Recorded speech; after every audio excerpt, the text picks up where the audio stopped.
メジャー翻訳速報。佐々木朗希投手のメジャー挑戦に関して現地メディアの注目度が高まっています。特に大谷翔平選手、山本由伸投手に続く日本人選手としてドジャース入りの可能性も取り沙汰されています。中でも佐々木投手の100マイルを超える直球と特徴的なスプリットに解説陣からは高い評価の声が上がっています。今回は佐々木投手に関する現地の反応を翻訳してお届けします。このチャンネルでは日本人メジャーリーガーに関する現地放送局の様子を翻訳してお届けいたします。お見逃しのないよう今のうちにチャンネル登録をよろしくお願いいたします。All right, welcome back to Hot Stove. We got that full screen, Bill. Here it is, Harold, the full screen of notable free agent starters along a distinguished list. We put lefties, righties together in the same eye chart for you, but we want to pick off one particular name to talk about Walker Buehler. This is a high-end all-star pitcher. Yes, this is. And man, what a journey he had in 2024 alone, coming off injury, having not pitched for the better part of 2 years. Yeah. From the pit to the pinnacle, started out and just didn't look like himself. And I don't know how many broadcasters said that on the air. It almost became cliche. Well, he looked like himself by the end of the World Series. He was dominant, starting with the third inning of his division series start against San Diego, right? He had the clunky second inning, gave up the 5 runs. From that point forward, he was lights out. And I think that his free agent candidacy is as strong as it could ever be right now. I agree, and I think when I look at Walker, look, he was the #1 pick. We know what transpired. He is a two-Tommy John guy, as you just mentioned too, Maddie. He missed all of 23. I mean, if you look back, you have to go back to 21, where he actually had a full season, 33 starts. I've always loved this guy. There is absolute gunslinger aspect look about him. Just pure mound presence says, I'm an ace, I'm going to come at you, I'm going to rip your throat out. It has been a health issue. But I think what's different, and watching the World Series, and yes, you're right, he went through the Mets, he was great, and certainly what he did here in the World Series and then finishing out in Game 5 and everybody's jumping on him. I thought it was a bit coincidental with a guy that they knew that this is what they thought he was going to be, and then the roadblocks with all of the injuries. Yeah. But when you do have to go back, I mean, if you look at it, this year, 16 starts. He spent a fair amount of time in Oklahoma City, their AAA. Right. And he got to hit around a little bit. So what I saw, guys get stuck in who they are. And I think if I were to look at him a little closer, and I just love the pedigree and who he is and the Bulldog, he started throwing more two-seamers. He throw the big slow hook, because he was a guy that admitted, Walker, how many, if you throw 50 fastballs, tell me how many of them you actually try to throw as hard as you can. And he looked, it's like, I try to throw it as hard as I can every time. And that's not what I saw during the postseason. About a guy to gas pedal brake, tempered a little bit. You don't have to let it rip 97, 98. And the velo's down, but it's going to come back. I think it was an unbelievable learning experience. Somebody's going to get an ace. I'm convinced of it. You also, along the course of that 13 straight scoreless innings in the postseason, saw so much kiss my aspirin bottle from him. He had this kind of because that's who he is. He was just a bad boy out there, man. It was fun to watch because with everything he's been through, it's even if you're not a Dodger fan, who among us can't get behind a story of a guy that's had failing health for 2 years, probably questioned his own career many times during that stretch, then he comes back and is at his best on the brightest of stages. It was fun to watch. 22, he has 12 starts. 23, he missed. And then this year, 16 starts. Like, it went sideways. I mean, he's going into his free agency. He made $8 million last year. Like, you would think a guy that, as he's progressing his career up to free agency, it's more than that. Like, it has been a health issue the last few years, and I don't care. I think somebody's going to get – they're going to get somebody, 70 cents on the dollar. There's a similar conversation to be had around his senior staff mate, Clayton Kershaw, who's going to be 37 years old when the season starts this year, who sent this out on social. Had surgery yesterday on my foot and knee. Thank you, Dr. Elitrash and Dr. Young, for fixing them. Planning to crush some rehab and be as good as I can be come next year. Thanks for all the prayers and support, World Series champs. And when you talk about crushing a rehab, and here's my take on Clayton Kershaw, and this isn't exactly a hot take because those that know him know that he has this gear. I don't know that there's a harder worker out there among starters to be good. And to last as long as he has, and he pitched only 30 innings last year. We're talking about a guy that's getting into 18 years of his career now. To stay this good, you can't just mail it in, right? Not everybody can be David Wells and roll out of bed and throw strikes in their late 30s. I remember being in Anaheim a couple years ago, watching Clayton's day after the start workout. It was 175 degrees in Anaheim. This is the day after the start workout, right? And he's not just out there kind of getting the the toxins out of his bloodstream and just moving around a little bit. This is part of it. This guy works his tail off. I mean, I couldn't believe what I was watching. I mean, even Nick Steger and Kenley Jansen, along the course of hanging out and being best chums, they were like, "Wow, look at what Clayton does on the day after a start."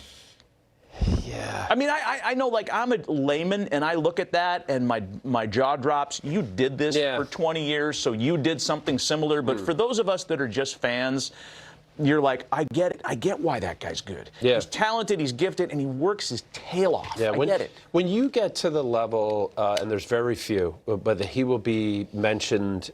He had a 5 or 6 year window that was every bit as good as the best, Sandy Koufax. He was that good.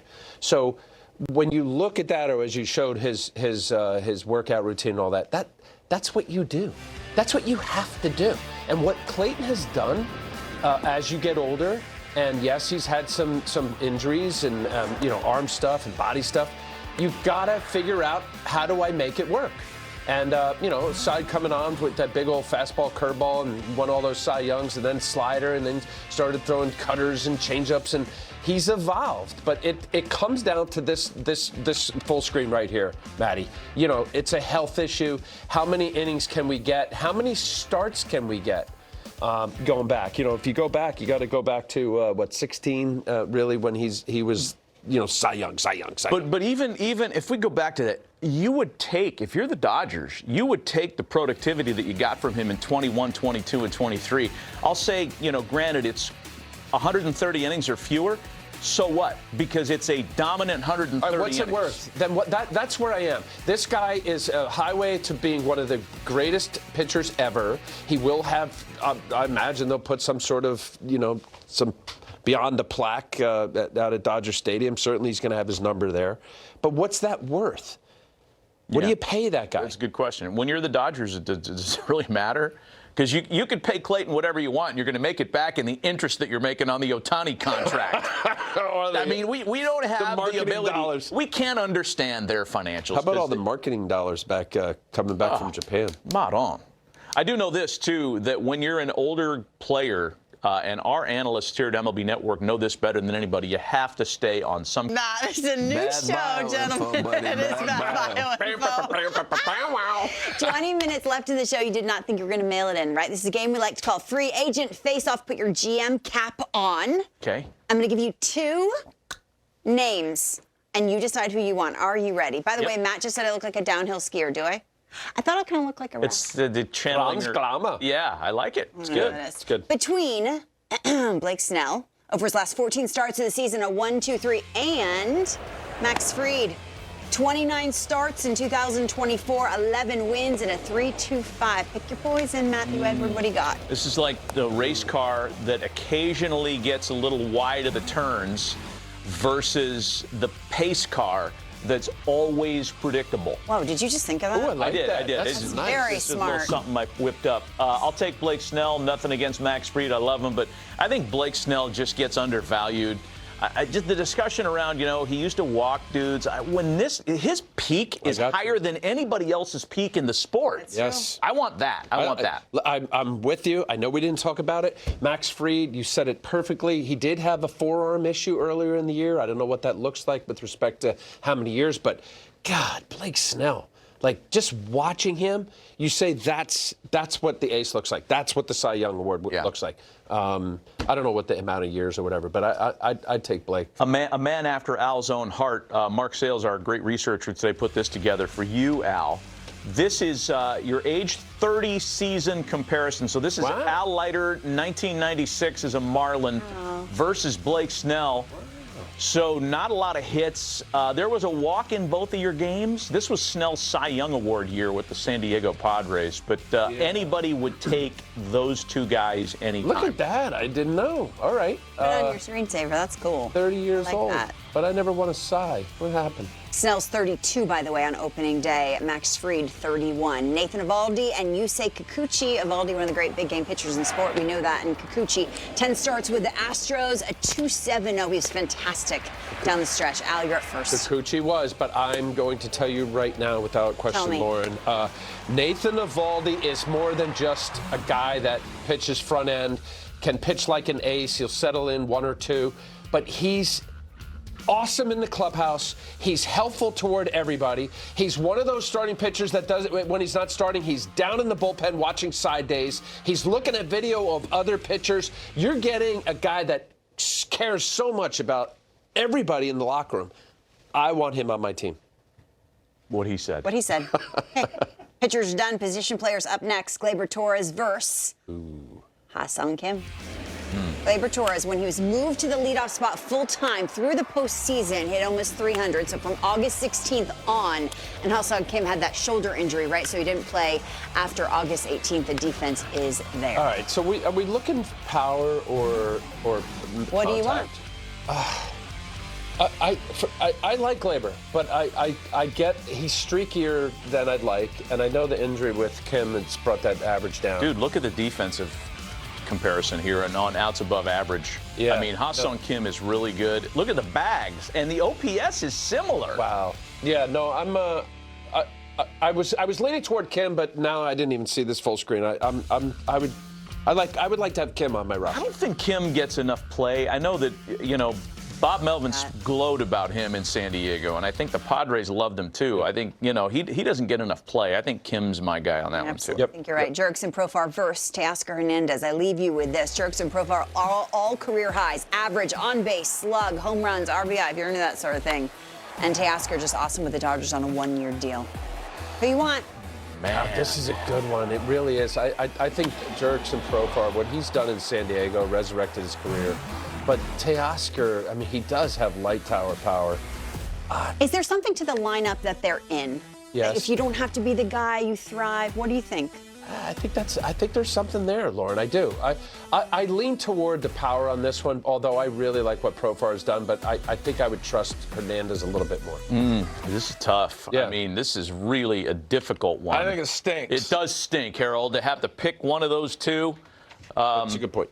Harold, any thoughts on Lauren's attire today? Not sleeping on the sweater either, man. Thank you. That's He likes nice. it. He likes it. I'm going to go for après-ski after this. That's how I got away from answering that question, because I have no answer to that. That's too suited it. hard. Flip a coin. Politician, it's you. coin flip. Yeah. We're going to take a break. That was fun. When we come back, we're going to preview tonight's BBWAA Awards finalist show.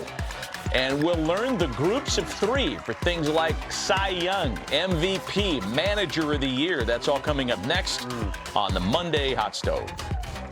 Lastly, before we say good morning to Lauren, Roki Sasaki is the next great generational thing coming over from Japan. Yeah. And he's going to be posted by the Marines, his current employer there. He's 23 years old, grades out highly across the board. All the speculation has begun. Does he want to join Ohtani and Yamamoto in Los Angeles? People have been quick to point out online that he grew up a Yu Darvish kid. So maybe the Padres are in play, but the Padres aren't spending money now like they were 3 years ago when they gave 31-year-old shortstops 11 years guaranteed, et cetera, et cetera. I don't know that San Diego is as big a player in the Sasaki sweepstakes as some other teams, but look, not dissimilar to the discussion we just had on Soto. There is a large, lucrative pasture awaiting this young man here stateside. Yeah. So, look, I'm intrigued, and I'm not into the basic agreement of the Japanese players and their owners, but this I go back to starting with Nomo, and they had to play become a legitimate free agent. It was age based. The fact that we had Ohtani be able to come here at such a young age, and now Sasaki, I'm intrigued by it because they don't have to.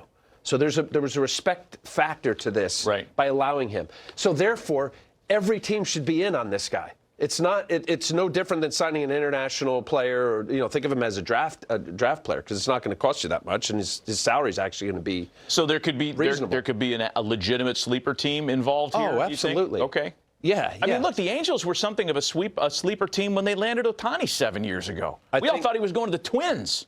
Remember? Yes. Well, you mentioned with you, Darvish, don't count out the Rangers either. But look, I think Joel Wolf, who represents him, he represents a lot of the most recent Japanese players.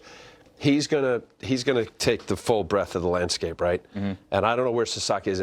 Love his stuff, obviously. I mean, it's 100+ mile-an-hour fastball. His slider split combination, very similar delivery. I see, Matty, to Ohtani. Like, size-wise, he's not quite as big as Ohtani, but I love his aggressive look. I mean, these are just smooth stroke fastballs at 102 miles an hour. Like, that was easy stuff. And it reminded me a little bit of Hunter Green, of just, like, bully fastball, boom, electric, explosive, out of hand. Fastball slider, but this split, what I think makes him a little different, and I think it has to be understood, because these are pitches that look like sliders, and not to get in the weeds, but this is an unusual split. Most guys that throw fastball split, it stays arm side. So the north-south is on the same direction. He throws it in a very peculiar way, and I think it kind of separates him. His velocity last year was down a little bit. He did miss some starts, so I don't know what was into that. But again, the number that it's going to take for him to get over here, it's not like the old posting days of Matsuzaka where it was really expensive. Yeah, I just wanted to show a little Ohtani. I see some similarity, and I loved Ohtani. I know he got hurt, but delivery, finish, and this is the money. You look at a Japanese pitcher, you go to his split, and this we'll be talking about more and more because it doesn't have the same metrics as most split-fin fastballs. That's great. That's good stuff, man. I see Yamamoto at the top of his delivery there too. That'll kick. That little pooch punt that they do at the top. Yeah, and emotion. I mean, obviously, this generation. I mean, I got a chance to play with Nomo. He came over to the Mets, and like they're so stoic all the time. They may be told not to be emotional. Man, this guy, he's got some fire in it. It's good. He stays healthy. What's the key to keeping guys healthy? We'll answer that question a little bit later on, Harold. A week after the GM meetings, let's reassess with Russ Dorsey, National MLB Insider for Yahoo Sports. Good Monday morning to you, Russ. Roki Sasaki, a big topic of conversation. And there is a date, January 15th, Russ, the refresh date for international signing bonus money. Does that tell us what we're waiting for? Does that give us a timetable at all? What do you think? Good morning, Lauren Shahadi. So, yes, I think it would give us a date for Roki Sasaki. For everybody out there that doesn't know about the international signing period, this isn't a situation like Yoshinobu Yamamoto where after the age 25 season, you can come over and sign as a free agent. This is going to be a guy that signs on a minor league deal similar to Shohei Ohtani. After December 15th, the new MLB international signing period begins, and all 30 teams will have new international bonus signing money. So if you look right now, if Roki Sasaki posts before December 15th, that would be the past signing period that goes from January 15th, 2024 to December 15th, 2024. There are only two teams currently that have international signing bonus money above $2 million. That's the Baltimore Orioles and the Los Angeles Dodgers. If you wait till after that day to officially post, then that opens you up to all 30 teams. So I imagine Roki Sasaki and his representation are saying, look, we have no reason to rush. Let's sit back, let the signing period go to 2025, and then all 30 teams can be involved in this. Okay, all the hype in the world before he even gets here. We will be curious to see how it translates on a big league mound. We will see. I feel like I ask about, you talk about potential and what about proven, and that's Juan Soto. I feel like I ask about Juan Soto every single day leading up to him signing, and it is not going to stop, can't stop, won't stop. What are you hearing about his timeline? The guys were just talking about the first number starting with a 7, and Matt just couldn't believe that could be the case. What are they saying at the GM meetings? I'm with Matty V. Like, the idea of a number that starts with a 7 is crazy. And you guys were just talking about Paul Skeens doing homework at LSU. Well, I did some homework, Lauren Shahadi. I'm going to throw some numbers at you. Let me hear the it. highest AAV in baseball last season, and I take Shohei Ohtani out of this because 68 of that $70 million is deferred, was $43.3 million. That was Justin Verlander and Max Scherzer. Now, if you're Juan Soto and Scott Boras, and you say, all right, Juan wants to be the highest paid player in baseball in terms of total value and AAV, there's a way you can do that. Now, $44 million would be the highest AAV in baseball, and over 12 years, that would be $528 million. Now, that sounds like a number in the ballpark of what we should be thinking right now. However, you have a team like the New York Mets that are involved, and Steve Cohen, who's the richest owner in baseball, they have the trump card, Lauren. They could just say, you know what, here's the blank check one, and we will outbid everybody. That's always in the realm of possibilities. So do I think 700 is a number that's a little bit out of the realm of possibility? Sure. But I think when we start talking about 530 to 560, 575 even, I think that's right around where this thing is going to end up. It's going to be fascinating. So curious when he signs so other teams aren't held up by the potential signing of Juan Soto. It's a trickle-down effect, Russ. It always is. I'm listening to you thinking of other guys who made a huge impact on their team in a short amount of time. I always think back to Dave Roberts talking about Teoscar Hernandez, the impact he made on that club in a short amount of time. What's his future and where? Yeah, I would imagine that the Los Angeles Dodgers look at the season that they had with Teoscar Hernandez and say, you know what? We like the cut of this guy's jib. Not only was a guy that was a great clubhouse presence there in LA, he had a career year with the Los Angeles Dodgers, went back to the All-Star game, set a career high in home runs. Always seemed to be a guy that when you get to that 7th, 8th, and 9th inning, came up with big at-bats for them, not only in the regular season, but also in the postseason. I would look at the Dodgers, but also a team that was looking at him before he signed with the Dodgers in the Boston Red Sox as being the two teams that are heavy on Teoscar Hernandez. But I think the fact that you have a guy that really figured out who he was as a player, but comfort is everything, Lauren. You look at where guys are comfortable. Sometimes the grass isn't always greener. You have to say, hey, I'm comfortable here. I played well here. There are people I like here. They like me as an organization. That's always really important. So as we get started here in free agency, those are the two teams that I would look at for Teoscar Hernandez right now. Maddie's in on Boston this offseason, Russ. Now you're speaking his language with that team. Hey, Devin Williams, before you go, one more year of team control. Is this one of those guys who we're going to be talking about as a trade candidate all the way through from April on? I think so. And this might be something where we talk about him as a trade candidate over the next couple of months. I think when you look at where the Milwaukee Brewers are, they're still a very young club. And historically, when you get a guy that's a year ahead of free agency, a la Corbin Burns or Josh Hader, they're going to look to move him. Now, I've talked to sources over the last couple of weeks that say those conversations have already started as they've kind of tried to see where teams are at. And there are a lot of teams that need closers. You talk about the Boston Red Sox. You talk about, the Baltimore Orioles, even though they're going to get Felix Bautista back from Tommy John surgery at some point. The Philadelphia Phillies are out there. I know Luke Weaver was fantastic for the Yankees in the postseason, but do they go out and look for a closer with some of the guys they have entering free agency? And of course, the Los Angeles Dodgers are a team that could be looking for a closer as well. Blake Trinan is going to be a free agent. So I look at Devin Williams, a guy who has a sub-2 ERA since he debuted in 2019. He is one of the top 4 closers in all of Major League Baseball. I know he had the blip on the radar in Game 3 of the wild card round against the New York Mets, but you're talking about the elite of the elite when it comes to closers, but also a guy who's going to be entering free agency next year. So you wonder what teams are okay with saying, you know what, this is the final piece we need to make a push in October. Yeah, 1 year left on the Brewers. I've seen this story before. Russ Dorsey with the very latest. Thank you so much. Appreciate the time. Sure, that's what happened. Thanks, Lauren. メジャー翻訳速報。佐々木朗希投手のメジャー移籍に関する話題が非常に興味深かったですね。まだ23歳という若さで最高100マイルを超える速球と特徴的なスプリットが注目を集めています。国際ボーナス枠の関係で来年1月15日以降に全30球団が獲得に動ける可能性が高いとのことで、今後の動向から目が離せません。皆様のご意見やご感想などございましたらコメント欄までお願いいたします。では次回の動画でお会いしましょう。ご視聴ありがとうございました。